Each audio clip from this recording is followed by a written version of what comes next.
Welcome to Tech Talk with Tab. I'm Rebecca. I'm Marco.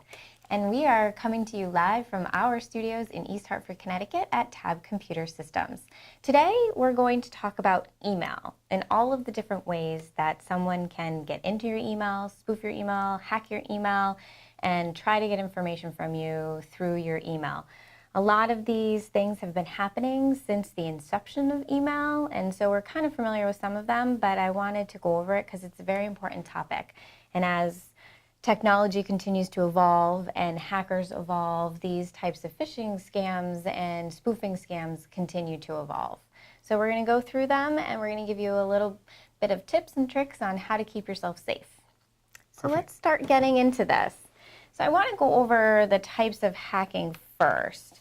And I think one of the things that everybody is really familiar with is phishing. But let's kind of go through some of the phishing scams that are out there and how it all works. All right, so phishing is nothing else than sending emails trying to get information out of you for, let's say, either bank accounts, Facebook accounts, credit cards, and things like that. So how it works is you will receive an email, but it may look like a legitimate thing, let's say Bank of America. Yeah. Bank of America needs you to re-authenticate your credentials because they're about to expire. Okay.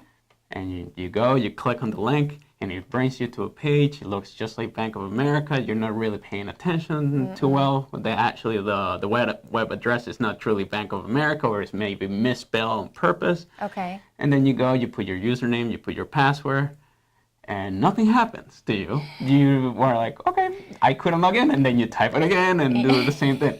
What has happened at this point, the bad guy already got your information. They got your username and they got your password.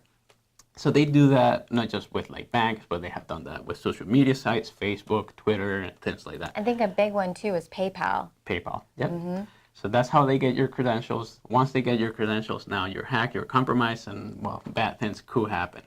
So that's kind of how phishing works. They try to redirect you into providing them with your username and password to sites. Okay. Another one that we've all seen is the Nigerian scam, where they say, I'm stuck in Nigeria, I'm a very rich prince, send me $1 million and I'll send you $2 million. Exactly. Another one is a lottery scam. Lots of people will be like, hey, you just won the lottery in Germany, and did you actually go to Germany and pay and play the lottery?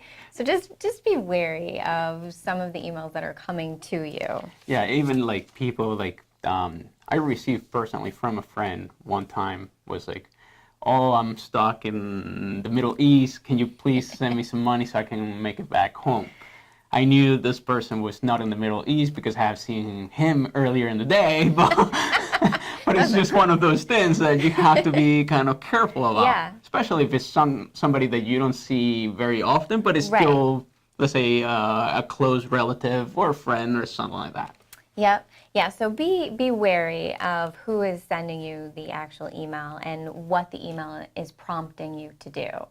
So phishing, that's a good one. And we do have some good articles that we're going to post within the description. So look out for those links so that you can get some more information. So another one that we'd like to talk about is password guessing. So this is a big one where hackers can guess your password. And then as Marco and I were talking off camera, if you have one password for all of your accounts, well, and they guess it, guess that they can get into all of your accounts. Exactly.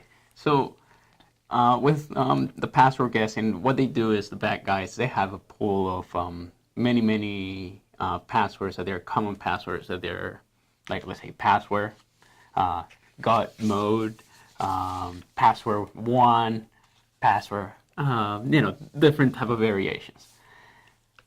With that, if you have a password like that and you don't change your password frequently, well, you will be susceptible to being hacked.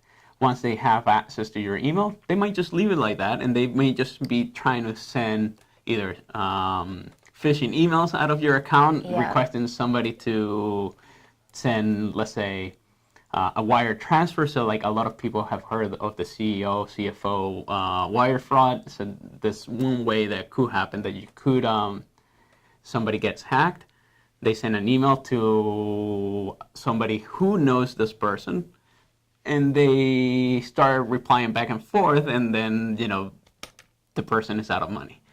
And they think that the person who's getting the email and replying thinks that it's whomever is sending, but it's not. Exactly. It's actually the hacker. Exactly. And that goes with the email spoofing.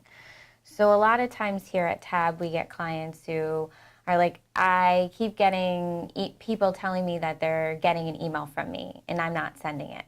And this is the spoofing attack. So like you had mentioned, you receive an email from me. So say Marco receives an email from me, looks like it's coming from me, but it's actually not. It's coming from someone else. Can you explain how that works? Yeah, so what they try to do is they max their email address into an email. So their true email address, it could be, let's say, bob@yahoo.com.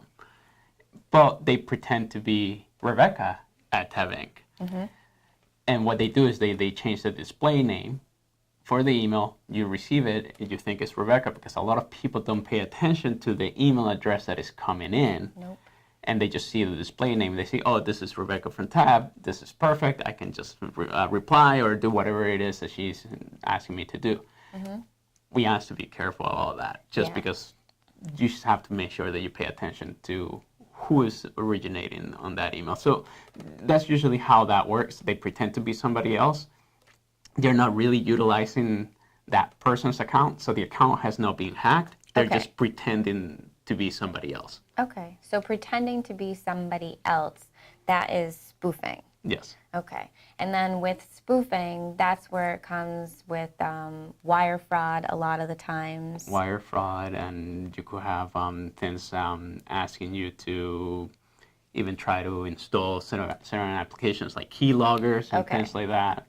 And then the keylogger, which we just talked about, can then get your passwords, usernames for bank accounts, social media accounts. So you really have to be careful and pay attention to who is sending you the email and what type of information they're asking for. So if it's a friend of yours and they're asking, to send them money, you might want to think about that before you do. But in business, it can be tricky. We've got a lot of attorneys who, when they're dealing with mergers or acquisitions or even settlements, they're being requested to send settlements via wire transfer. And in some cases, it's legitimate. But you just have to really be careful, especially when any kind of money is wanting to be transacted. Exactly. So I know that this kind of goes into how do we prevent all this, right? Yeah, how? And there's a level of protection that can be provided, right? Okay. Mm-hmm. First of all, of course, have some kind of spam filtering service. Yes. So that would do some of the job, but not everything is just 100%. So the spam filtering will capture some of the phishing email. The phishing emails. Yes. Yeah. The spoofing potentially is a little more difficult with that. But the most important thing, outside of, let's say, having some sort of service or some sort of software or appliance that does this, is really education. Right. Training. Understanding and looking for red flags. Seeing what is actually being sent to you, identifying potentially is the email address that is being sent to matching really the name that is coming from. So if I receive an email from Rebecca, is it truly Rebecca or is it somebody else? If somebody's asking you for money out of nowhere, that should be a red flag. It shouldn't be like, okay, let's just go through and wire money. That would be awesome. Exactly. So it's just about being careful with what you do. Yes, very and careful. Of course, at the same time, making sure that you have strong passwords, that you change them often, and then you don't repeat that password throughout all your different accounts and all different things.